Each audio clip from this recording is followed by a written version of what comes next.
Hello everyone, good morning, welcome back to my blog. তো চলো প্রত্যেক দিনের মতো আজকের ব্লগটা শুরু করছি। ঘড়িতে বাজে সকাল 10টা। সকাল 10টার সময় আমি আমার রুমটা ক্লিন করলাম, কারণ বিগত 3-4 দিন ধরে কাজের মাসি আসছে না, বুঝতে পারছো, রান্না বান্না কাজ, তার সাথে হচ্ছে ঘর মোছা, পুকুকে পড়ানো। আজকে শনিবার, স্যাটারডে, পুকুর স্কুল ছুটি থাকে। তা এতক্ষণে আমার বেডরুম পরিষ্কার করা হয়েছে, বিছানার চাদর পরিষ্কার করা হয়েছে।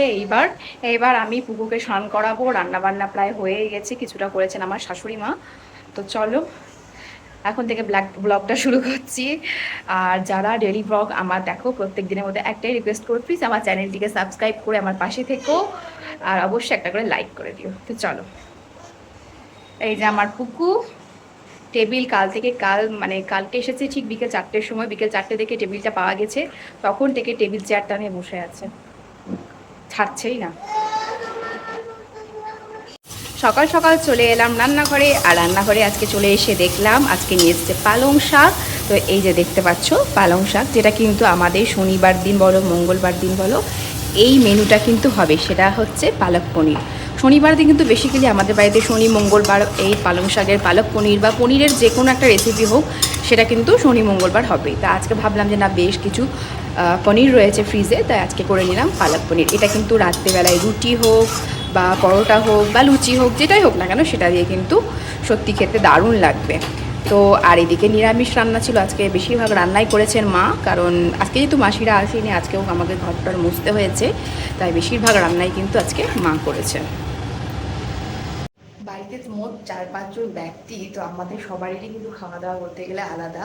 মানে আমি বেসিক্যালি কী হয়, আমি একদমই খিচুড়িটা খাই না। মানে খিচুড়ি খেলে প্রচণ্ড গলা বুক জ্বালা করে, তো খিচুড়ি আমি একদমই খাই না। লাস্ট কবে খেয়েছি আমার নিজেরও মনে নেই।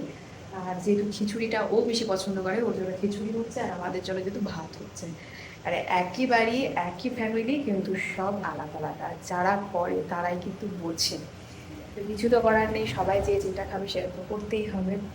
তো চলো করে নিই। আর আজকের ওয়েদারটাও কিন্তু ভীষণই সুন্দর, কারণ আজকে খাবারই প্রচুর, তো খিচুড়ি। এই তো দিচ্ছি, প্রচুর তেল দিচ্ছি।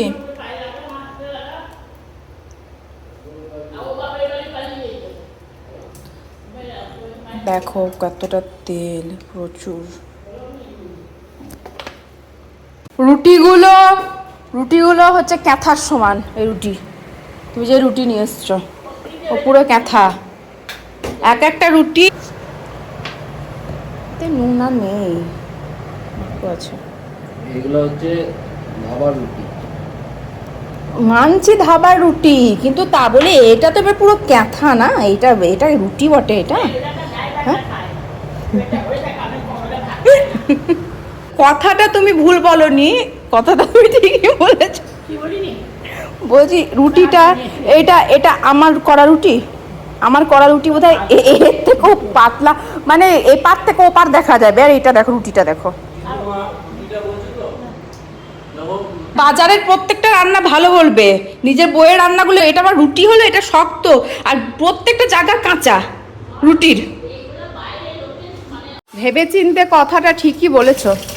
আর ওর তো আমার প্রত্যেকটা খাবারই খারাপ লাগে। রুটি,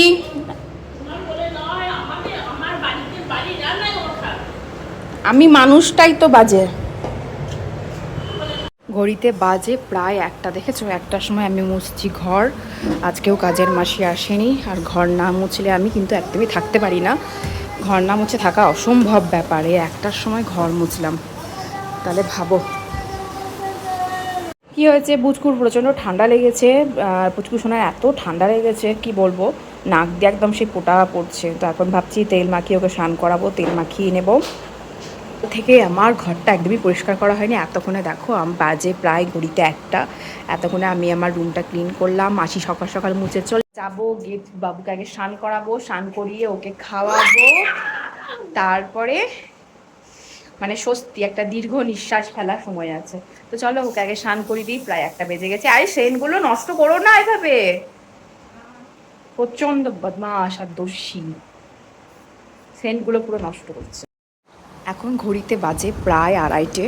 তো 2:30টার সময় এসে দেখছি পুকু ঘুমিয়ে গেছে, মেঝেতে ঘুমিয়ে গেছিলো কার্পেটের উপরে দিয়ে। ওর বাবা আবার ওকে তুলে দিল খাটে, ঘুমোচ্ছে। মানে ওর ঘুম পেয়েছিল প্রচণ্ড, আর সেই কোন সকালে উঠেছে।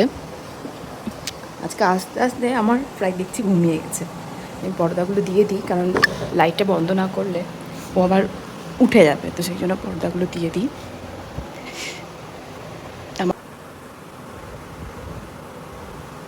আসবে কখন? আসবে কখন? আমি যাব?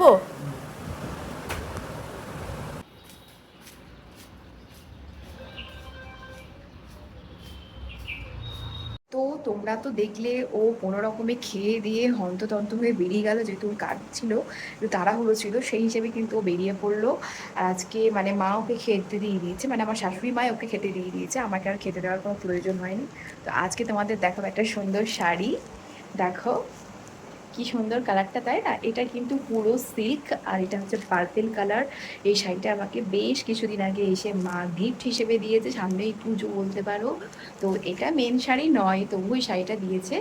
তো এই শাড়িটা কিন্তু আমার ভীষণই পছন্দ, বড্ড পছন্দ। আর এই শাড়িটা কিন্তু মা নিজে চয়েস করে দিয়েছে, মা বাবা দুজনেই। তো চলো তোমাদের শাড়িটা অবশ্যই তোমাদেরকে এবার দেখিয়ে দিই, আর তোমরাও কিন্তু জানাবে শাড়িটা কেমন হয়েছে। এমনিতে কিন্তু ভীষণই সফট শাড়িটা, দেখো কতটা সফট, ভীষণ সফট। আর কালারটাও কিন্তু মানে অসাধারণ, বিশেষ করে এই প্যাটার্নটা না আমার ভীষণ পছন্দ।